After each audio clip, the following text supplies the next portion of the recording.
अस्सलाम वालेकुम dear students. जैसे कि आप जानते हैं हमने जो सीरीज़ शुरू की हुई है फेडरल बोर्ड की, और इसमें आज हमारे पास जो टॉपिक है लाइसोसोम्स।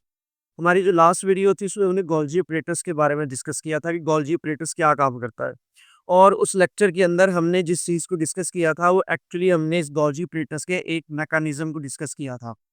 ये मैकेनिज्म अगर आपने हमारी पिछली वीडियो नहीं देखी गोल्जी ऑपरेटर्स की तो वो जाके देखें तो आपको पता लगेगा कि लाइसोसोम्स ये बनते हैं। ये यहाँ पे दिखाने का सिर्फ ये मकसद है कि लाइसोसोम्स उसी मैकेनिज्म, उसी प्रोसेस का हिस्सा हैं जो प्रोसेस और मैकेनिज्म हमने गोल्जी ऑपरेटर्स वाली वीडियो में देखा था। अगर हम बात करते हैं लाइसोसोम्स की, तो लाइसोसोम्स दरअसल वैसे ही एंडोमेम्ब्रेनस सिस्टम का हिस्सा है। एंडोमेम्ब्रेनस सिस्टम का मतलब है कि लाइसोसोम्स गोल्जी ऑपरेटर्स से निकलेंगे, लेकिन ये एंजाइम्स प्रोड्यूस कहाँ पे होती हैं? ये एंजाइम्स रफ एंडोप्लाज्मिक रेटिकुलम पे प्रोड्यूस होंगे, और उसके बाद ये स्मूथ एंडोप्लाज्मिक रेटिकुलम से जब बड आउट होंगे और ये निकलेंगे गोल्जी ऑपरेटस से। और जब ये एंजाइम्स गोल्जी ऑपरेटस से निकलेंगे, अगर इनके पास होंगे हाइड्रोलिटिक एंजाइम्स, फिर इनको कहेंगे लाइसोसोम्स। इसलिए जब हम बात करते हैं लाइसोसोम्स की, तो लाइसो में दो वर्ड्स हैं। एक वर्ड हमारे पास है लाइसो। लाइसो वर्ड निकला है लाइसिस से। लाइसिस कहते हैं ब्रेक डाउन को, स्प्लिटिंग को। इसका मतलब ये हुआ कि ये एक ऐसी ऑर्गेनल होगी, ये एक ऐसा स्ट्रक्चर होगा जो ब्रेक डाउन में इन्वॉल्व होगा, तोड़ फोड़ में इन्वॉल्व होगा। क्लियर होगी मेरी बात? और सोमा कहते हैं हम बॉडी को। तो इसका मतलब ये हुआ कि लाइसोसोम्स के अंदर ऐसे एंजाइम्स होंगे, और वो कौन से एंजाइम्स होंगे? अगर यहाँ पे एंजाइम्स की बात करें तो लाइसोसोम्स के अंदर होंगे हाइड्रोलिटिक एंजाइम्स। Hydrolytic enzymes.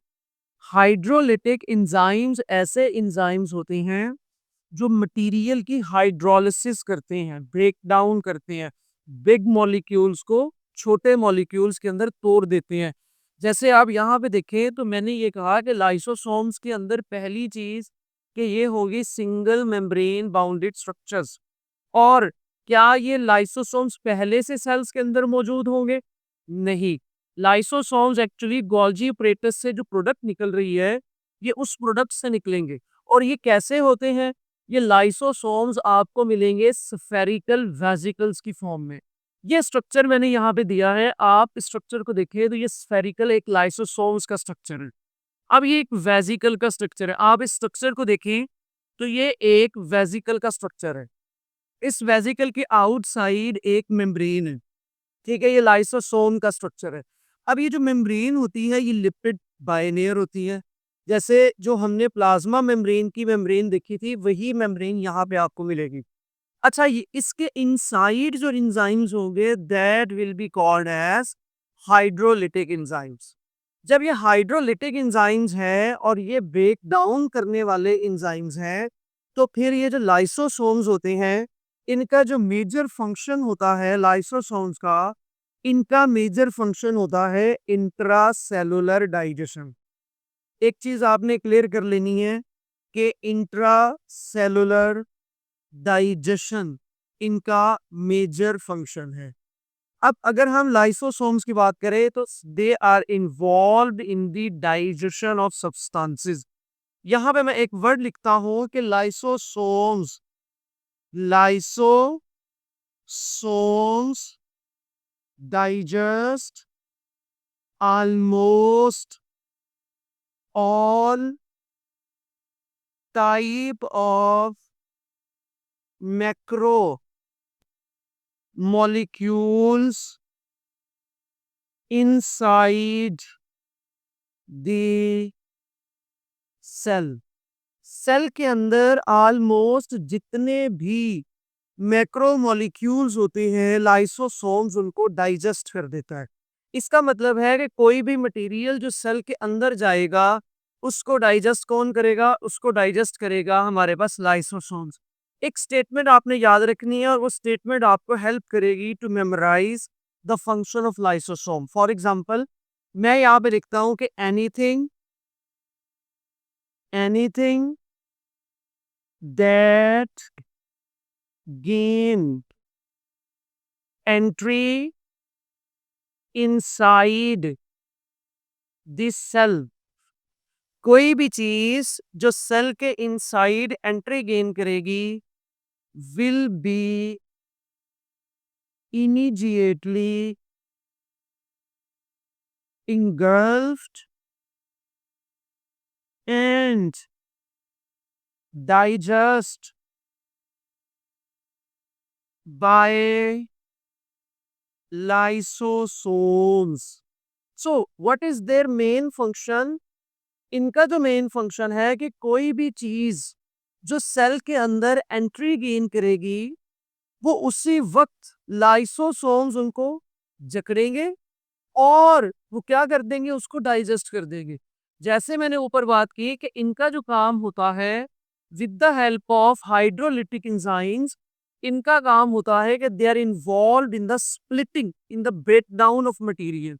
तो इसलिए आपने याद रखना है कि हम जो कुछ खाते हैं वो हमारे डाइजेस्टिव सिस्टम से हमारे ब्लड में जाता है और फिर हमारे ब्लड से वो हमारे सेल्स और टिश्यूज में जाएगा, और जब वो टिश्यूज और सेल्स के अंदर मूव करते हैं वो न्यूट्रिएंट्स, तो उन न्यूट्रिएंट्स को फिर सेल के अंदर भी डाइजेस्ट किया जाता है।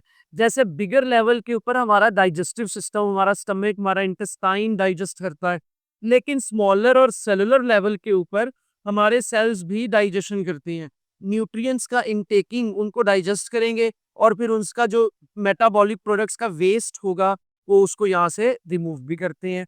तो इस तरह से लाइसोसोम्स अपना फंक्शन परफॉर्म करते हैं। लाइसोसोम्स का जो सबसे मेजर फंक्शन होता है वो दरअसल हमारे पास होता है फैगोसाइटोसिस। अगर हम लाइसोसोम्स के फंक्शंस को देखें तो लाइसोसोम्स के जो फंक्शंस परफॉर्म होते हैं, इस एक डायग्राम के जरिए हम लाइसोसोम्स के पूरे फंक्शंस को यहाँ पे स्टडी कर सकते हैं। अब जैसे फॉर एग्जांपल यहाँ पे आप देखेंगे तो आपको जो है ये प्रीकर्सर स्ट्रक्चर्स नजर आ रहे हैं। फॉर एग्जांपल अब ये जो स्ट्रक्चर्स हैं, these structures are the endoplasmic reticulum structures. ठीक है, अब ये देखो कि ये प्रीकर्सर्स हैं। It means when they are called precursors, these are the endoplasmic reticulum substances or endoplasmic reticulum structures.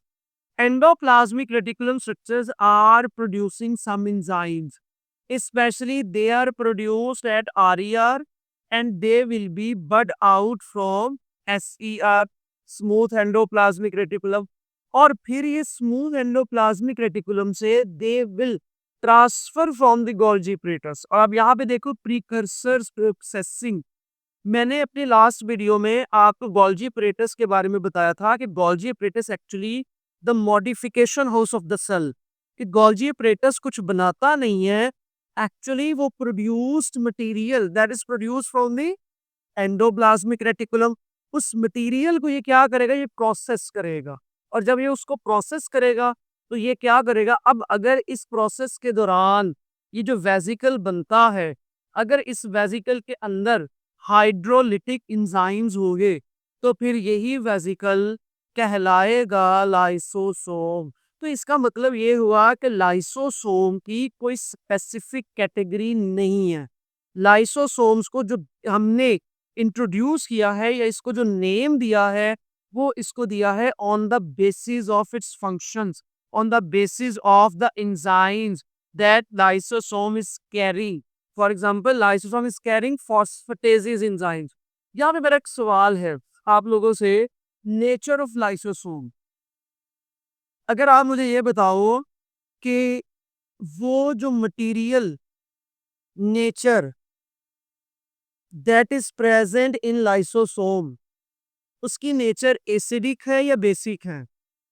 Yes, अब तक आप लोगों को इस बात का आइडिया हो चुका होगा कि ये जो मटेरियल की नेचर है, this is actually the acidic nature.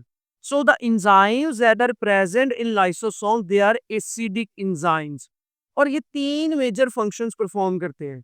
अगर हम यहाँ पे इनके फंक्शंस को देखें तो आपने याद रखना है कि लाइसोसोम्स के तीन मेजर फंक्शंस हैं। हम इनके फंक्शंस को तीन हिस्सों में कैटेगराइज कर सकते हैं। पहला फंक्शन जो है that is called phagocytosis. Lysosome का जो पहला फंक्शन है दैट इज कॉल्ड फेगोसाइटोसिस, जबकि हमारे पास जो दूसरा फंक्शन है दैट इज कॉल्ड ऑटोफेजी, ये ऑटोफेजी में इन्वॉल्व है। और लाइसोसोम का जो तीसरा मेजर फंक्शन है that is autolysis. So lysosomes are involved in three major functions. हम इनको वन बाय वन क्रैक करेंगे कि फेगोसाइटोसिस किसको कहते हैं, ऑटोफेजी किसको कहते हैं और ऑटोलाइसिस किसको कहते हैं। फिलहाल आपने यहाँ तक जो मैंने एक कंसेप्ट दिया है कि लाइसोसोम्स कैसे बनते हैं, लाइसोसोम्स में कौन से एंजाइम्स होते हैं और लाइसोसोम्स का मेजर, अब फंक्शंस की तरफ जाएंगे कि फेगोसाइटोसिस कैसे होगी, लेकिन एक फंक्शन सब में कॉमन होगा that is digestion of substances. अब वो डाइजेशन किसकी होती है, उस डाइजेशन की बेस पे दरअसल हम क्या कहेंगे, हम इनके फंक्शंस को कैटेगराइज कर देंगे that in terms of phagocytosis, in terms of autophagy और इन टर्म्स ऑफ ऑटोलाइसिस। तो हम इनको इस तरह से कैटेगराइज करते जाएंगे। ये एक मैंने डायग्राम यहाँ पे लगाई है, इस डायग्राम के अंदर आपको इनके सारे फंक्शंस क्लियर हो जाएंगे। क्लियर होगी मेरी बात। अब यहाँ पे आप देखोगे कि ये एक मटेरियल यहाँ पे आपको नजर आ रहा है, एक लिखा हुआ phagocytosis. Phagocytosis also called cellular eating. ठीक है, फेगोसाइटोसिस को आप क्या कहते हो, आप इसको सेलुलर ईटिंग भी कहते हो। Okay, then we talk about phagocytosis, it means entry of solid substances, it means entry of solid substances within the cell. So phagocytosis means the solid substances entered from outside to inside the cell. अब यहाँ पे जो solid substances होंगे, ये solid substances आप याद रख सकती हैं, these solid substances can B nutrients. और अब ये जो सॉलिड सब्सटेंसेस हैं, ये न्यूट्रिएंट्स भी हो सकती हैं और ये solid substances can be a pathogen as well. ये मेरी बात आपने याद रखनी है। अगर कोई भी चीज सॉलिड मटेरियल सेल के अंदर एंटर होगा, that solid material, the movement of that solid material will be called as phagocytosis. It is actually a type of endocytosis. ये आपको आगे एंडोसाइटोसिस भी लिखा हुआ नजर आ रहा है, क्योंकि जब हम बात करते हैं ना एंडोसाइटोसिस की, तो endocytosis actually the movement of material from outside of the cell to inside of the cell, and if that material is solid, that material is solid, then automatically that endocytosis will be called phagocytosis. So the phagocytosis is actually the entry of the solid material. That's why in simple terms phagocytosis is also called as cellular eating. Okay, अब देखो ये पहला एक function है cell का, eating. हम क्या करते हैं, हम भी खाना खाते हैं। जब हम खाना खाते हैं तो वो खाना हमारी बॉडी के अंदर क्या होता है, डाइजेस्ट। जब वो खाना हमारी बॉडी के अंदर डाइजेस्ट होता है तो इट मीन जब सेल के अंदर कोई मटेरियल जाएगा तो सेल भी उसको डाइजेस्ट करेगा, और जब सेल उसको डाइजेस्ट करेगा तो फिर सेल क्या करता है, अपना एक फंक्शन परफॉर्म करता है। समझ आ गई मेरी बात, किसकी वजह से, लाइसोसोम्स की वजह से। अच्छा, यहां से एक चीज आपने याद रखनी है, whenever the process of endocytosis occur in eukaryotic cells, the material that enter from outside to inside that entered in the form of vacuole. मेरी बात याद रखोगे, वो किस हवाले से एंटर होता है, that is entered in the form of vacuole. That vacuole will be called as food vacuole. और हम इसको सिंपल कह सकते हैं कि अगर वो फेगोसाइटोसिस का होगा तो उसको क्या कहेंगे, फेगोसोम।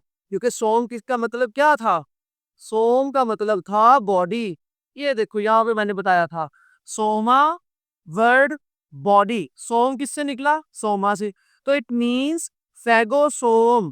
फेगोसोम एक ऐसा मटेरियल जो फेगोसाइटोसिस एक वेसिकल बना है। मेरी बात क्लियर होगी? और इसीलिए जो एंडोसाइटोसिस का मटेरियल होगा, that will be called as endosome. तो यहां से एक बात क्लियर हो गई कि जो मटेरियल, जो वैक्यूल बाहर से अंदर होगा या जो भी एक वैक्यूल बनेगा, उसके फंक्शन के एतबार से उसको सोम के वर्ड से डिनोट कर देंगे। जैसे लाइसोसोम्स, हम आगे पेरोक्सीसोम्स पढ़ेंगे, ग्लाइऑक्सीसोम्स पढ़ेंगे। In the same way these are phagosomes, these are autophagosomes. अभी हम आगे जाके पढ़ने वाले, these will be the endosomes. मेरी बात समझ आ गई? ये और ऑटोलाइसोसोम्स। तो ये somes actually, some is referring to the body, is referring to the vesicles. मेरी बात आप लोगों को सारी समझ आ गई। अब यहां से आप देखो कि जब आर ई आर से, एस सी आर से बर्ड आउट हुआ और वो गोल्जी अपरेटस से निकला, अब उसके पास जो इंजाइम्स हैं, these enzymes are hydrolytic enzymes. अब वो जो हाइड्रोलिटिक इंजाइम्स वाला स्ट्रक्चर होगा, that will be called as lysosome.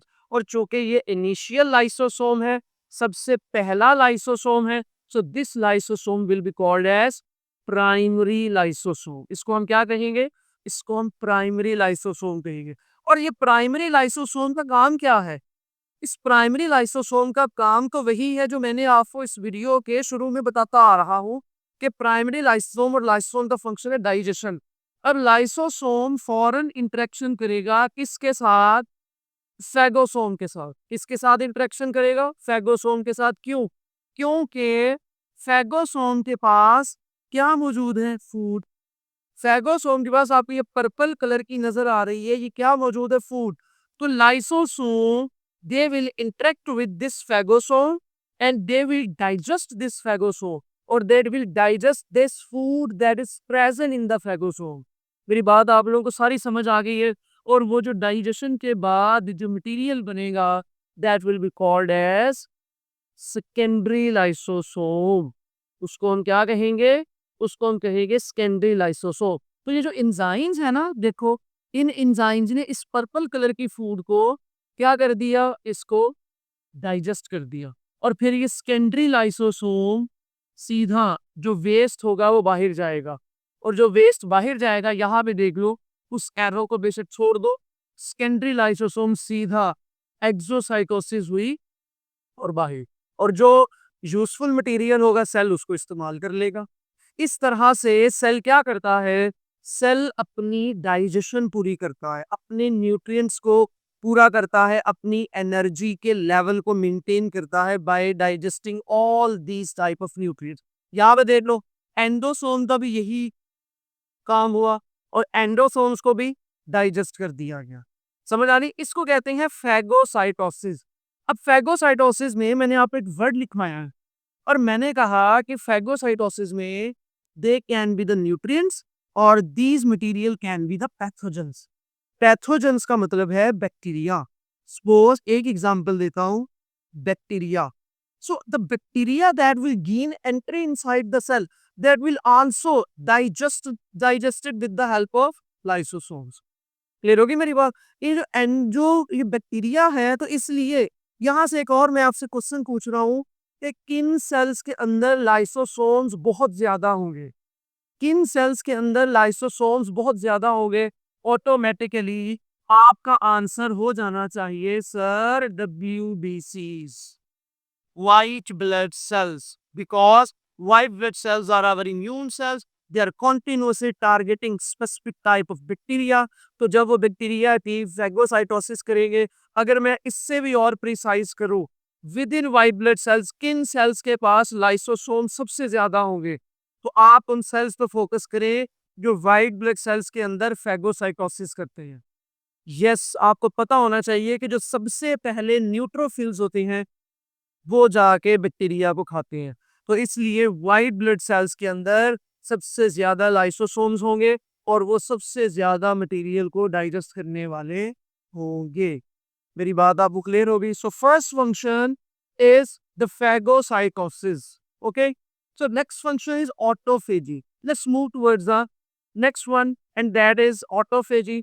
And when we talk about autophagy, auto means self, and the phagy means eating, self eating capability. Okay, when we talk about self eating, it means eating of their own self. आप अपने आप को खाएं, own self का और your self का यहाँ पे मतलब ये है देयर ओन ऑर्गेनल्स। अगर आप अपनी ऑर्गेनल्स को खुद ही खाएंगे तो उसको कहते हैं ऑटोफेजी, अपने आप को खाना। यहां से आपके ज़हन में एक सवाल आ रहा होगा कि अपने आप को क्यों खाएंगे, अपने आप को हम क्यों खाएंगे? तो जब हम बात करेंगे कि हम अपने आप को क्यों खाएंगे, तो ये तब खाएंगे जब हमारी सेल के अंदर कोई ऑर्गेनल खराब हो जाए, ओल्ड वॉर्न आउट ऑर्गेनल। अब ये जो ओल्ड वॉर्न आउट ऑर्गेनल्स होती हैं, इनमें एक एग्जांपल भी लिख लें आप लोग, जैसे for example mitochondria.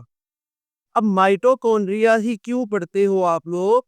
Mitochondria self replicating organelle है, अपना नंबर कम ज्यादा करती रहती है। अगर किसी सेल के अंदर माइटोकॉन्ड्रिया का नंबर बहुत ज्यादा है तो उसको कम करना है, तब भी हमारे पास लाइसोसोम्स उसको डाइजेस्ट करेंगे। नहीं तो हमारे पास जो है वो अगर कोई और माइटोकॉन्ड्रिया अपना फंक्शन कर करके खराब हो चुकी है, तब भी माइटोकॉन्ड्रिया को लाइसोसोम्स डाइजेस्ट कर लेंगे। तो इस प्रोसेस को हम क्या कहते हैं? इस प्रोसेस को हम ऑटोफेजी कहते हैं। And when we talk about autophagy, autophagy में यहाँ पे आप इस डायग्राम में वंस अगेन देख सकते हैं। ये देखिए आप, अगर कोई सेल डेड हो चुका है या कोई सेल इंजर्ड हो चुका है, या आप सिंपल देखें कि हमारे पास जो है वो कोई ऑर्गेनल डेथ या डैमेज हो गई है, तो सेकेंडरी लाइसोसोम्स क्या करेंगे? ये देखिए यहाँ भी इन्होंने माइटोकॉन्ड्रिया ही ड्रॉ किया हुआ है, तो इसको डाइजेस्ट करेंगे, डाइजेस्ट करके इसको रिमूव कर देंगे।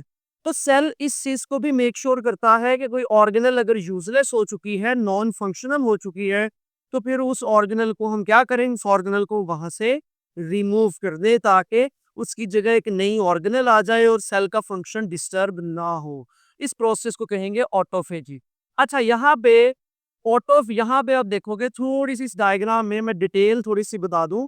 इस डायग्राम में दो पॉइंट्स को मिक्स किया हुआ है, लेकिन हम इन दोनों को अलग अलग पढ़ेंगे। फॉर एग्जाम्पल, यहाँ पे ऑटोफेजी और ये ऑटोलाइसोसोम, मैं इसको थोड़ा सा हट के समझाना चाह रहा हूँ ताकि आपको कंसेप्ट क्लियर हो जाए। अगर ऑटोफेजी का सेकेंडरी लाइसोसोम होगा, तो उसको मोस्ट प्रिसाइजली ऑटोलाइसोसोम की बजाय आप उसको ऑटोफेगोसोम भी कह सकती हैं। ठीक है, ये भी ऑटोफेगोसोम, तो मैं ऑटोलाइसोसोम को अलग करने वाला हूँ, क्योंकि जब मैं बात करता हूँ ना ऑटोलाइसिस की, तो autolysis actually during development cell dead और इंजर्ड को ही रिमूव करती है, या हम कह देते हैं कि ड्यूरिंग डेवलपमेंट, जब हमारे पास कोई ड्यूरिंग डेवलपमेंट कोई सेल रिमूव करना हो। Okay, removal of useless cells, कोई सेल रिमूव करना हो, किसी सेल के पार्ट्स को रिमूव करना हो, तो फिर उस मैकेनिज्म को हम क्या कहते हैं? ऑटोलाइसिस में लेकर जाएंगे। क्योंकि फिर ऑटोलाइसिस में क्या होता है? ऑटोलाइसिस में आपने मेरी बात याद रखनी है कि ऑटोलाइसिस में क्या होगा? कि ऑटोलाइसिस में lysosomes release there material inside the cytosol that release fragments of a cell, that fragments will be phagocytosed. That fragments will be phagocytosed by other cells. तो एक सेल है, सपोज हमारे पास ये एक सेल है, इस सेल के अंदर लाइसोसोमल एंजाइम्स रिलीज हुए और इस सेल्स की बहुत सारे फ्रेगमेंट्स टूट गए और यहाँ पे आया एक बड़ा सेल और इस बड़े सेल ने क्या किया, इस बड़े सेल ने इस मटेरियल को कंज्यूम कर लिया। अब ये जो मटेरियल होगा इसकी बाद में फैगोसाइटोसिस भी हो जाएगी। अच्छा, अब यहाँ पे देख लो, जब अंदर उसकी ब्रेकेज हुई तो उसको लाइसिस कहा, उसको क्या कहा, लाइसिस। और जब उसने कुछ किसी दूसरे ने खाया तो उसको क्या कहा, फैगोसाइटोसिस। तो यहाँ से एक बार आपको ये भी क्लियर हो गई कि इनके जो फंक्शंस हैं, फॉर एग्जांपल, वो किस तरह से एक्सप्लेन हो सकते हैं in terms of phagocytosis, in terms of autophagy और इन टर्म्स ऑफ ऑटोलाइसिस। यहाँ तक क्लियर है? अगर आपको लाइसोसोम्स में कोई भी क्वेश्चन हो तो कमेंट सेक्शन में पूछे और अगर आपको ये लेक्चर पसंद आए हैं तो सब्सक्राइब और शेयर लाजमी कीजिए। Thank you.